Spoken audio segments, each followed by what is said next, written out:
So my dad shows up at the yard Monday morning, dressed at the time, bell bottoms and platform shoes were the style. So he showed up to work to go paving. Like he's ready to go out. Like he's ready to rip it up. With a pair of bell-bottom pants, polyester bell-bottom pants, platform shoes, you know, the big John Travolta big collar shirt and a leather jacket. The guys saw him walking up, a bunch of Portuguese guys, and they knew who my dad was. And they started looking at each other and saying, "Hey, Gene, did you hire a new estimator?" Or is this our entertainment? They handed him a shovel and they said, "Pretend you're playing the guitar."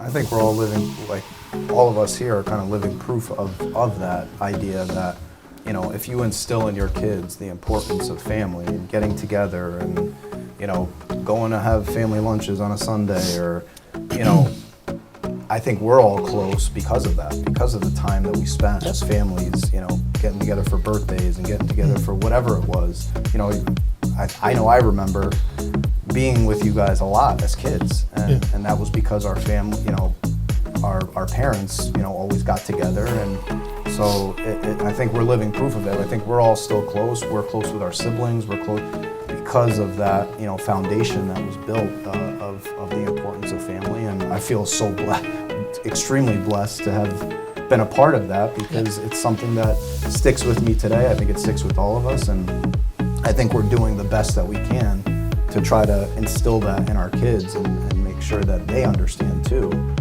that importance, because like Nick said, if we do that, if we put that work in, you know, it's all about passing that on to the next generation, and I think that has to do with a lot of, you know, the friendships and the love and the success that we had is partly because well, for me personally, I think, you know, coming into the business, you know, out of high school, you know, full of piss and vinegar, thinking that I knew everything, coming into a family business, to me, what helped me the most was my father kind of grounding me, being like, "Hey, all right, my friend, here's a shovel, go to work."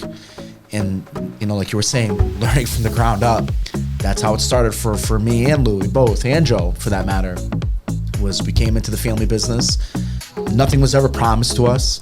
You know, we had a great opportunity, and you know, and we learned the business from the ground up. You know, and I think the fact that my father didn't give us a lot in the beginning, I think made us hungrier to keep making the next steps, to continue to grow and evolve, not only as people but as men. You know, I didn't go to school. I went to the School of Hard Knocks.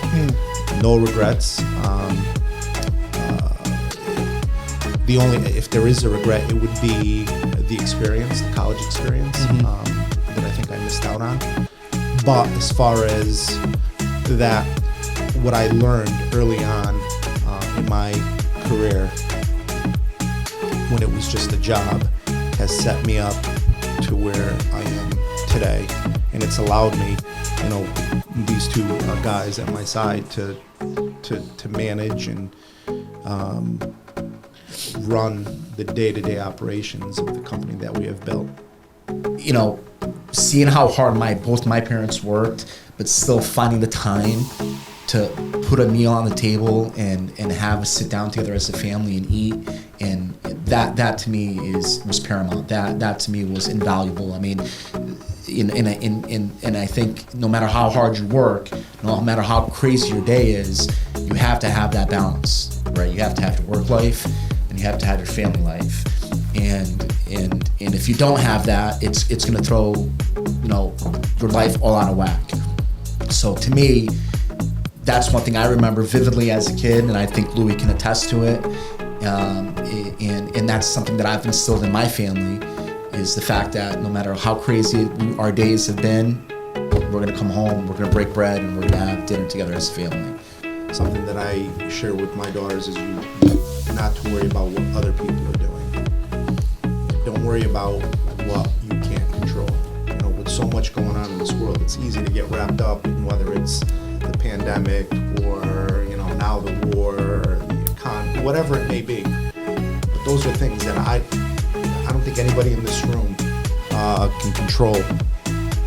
So that's something that we talk a lot about at home. Don't worry about what other people are doing. Worry about what you're doing and what you can do to make a difference. I was just gonna say, one thing I find myself telling my son all the time is, treat people the way you want to be treated.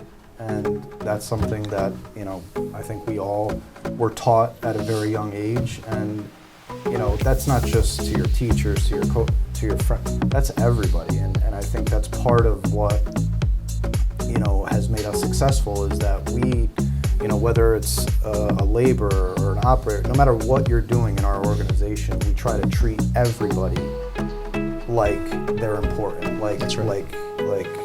like we want to be treated, Like family. Yeah, right.